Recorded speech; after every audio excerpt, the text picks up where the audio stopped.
میرس آمد حیحال چونی نیست فیروز جانی عزیز بیا فیروز جانی عزیز بار در رزی نهمین مادری عزیز و مهربان در نشسته ای و سؤال کرده ای که تو را با چی آرزو و هوس با چی مهر و محبت با چی عذاب و مشقت تربیت دادم و تا با امروز آورده رسانیدم اندیشنی کن دوستان اندیشنی کن که اینجا در روی انهمین زمین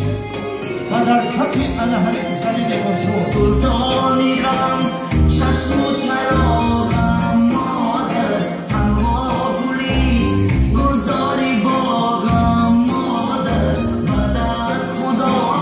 تنها امیدم مادر من با دعایت روز پیدم مادر پرستار دیدم ای روشنی بخش و چراغی منزلم مادر پرستار دیدم ای روشنی بخش و چراغی منزلم. فیروز جان عزیز اولین سخنهایی که از زبان تو میبرد این کدام کلمه بود؟ آچار گویان از قفای انهمین مادری عزیز و مهربان را میدویدی و خوشبختانه امروز با دعای نکی انهمین مادری عزیز و مهربان و پدری بزرگم آیله نامرفا نموده ایستاده ای در قلب من این آرزوی باقی است گویم بیش در زیر پایی مادر است ای وای من قدری تو را نشناختم من را ببخش تنها با خود پرداختم مادر پرستار دیدم ای روشنی بخش و چراغی منزلم مادر پرستار دیدم ای روشنی بخش و چراغی منزلم. مادری جان با دعایت مشکل آسان میشود بهری هدف با دعایت شیر و بیتی نو انشا میکنم من نمیخواهم ببینم عمری کمی مادران در نمازم از خدا این را تقاضا میکنم تمنا میکنم مادری عزیز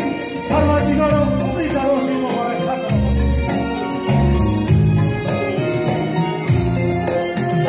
تو با بدیم ساختی و سوختی تنها چراغی خانه رو افروختی هر جمعه ها چشم برایم دوختی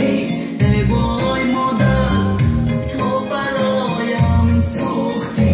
مادر پرستار دیدم ای روشنی بخش و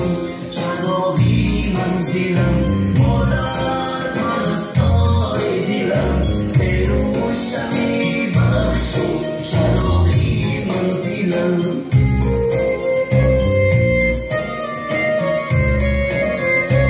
سپاسگزارم و هم از سر تعظیم پیش مادری عزیز و پدری بزرگ میگذارم.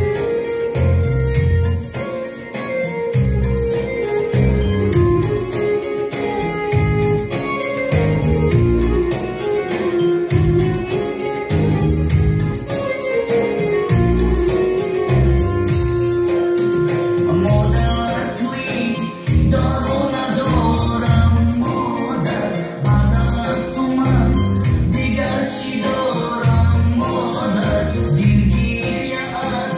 پشت و پناهم مادر من با دعایت رو براهم مادر پرستار دیدم ای روشنی بخش و چراغی منزلم مادر پرستار دیدم ای روشنی بخش و چراغی منزلم مادر. تشکری کردم برای سرود مادر. بیا برای بزرگی پدر مادر یک قصه برنامه شود یک حرفک میزنه عزیزان میگوید که از والدان پیرم خواهم دعا بگیرم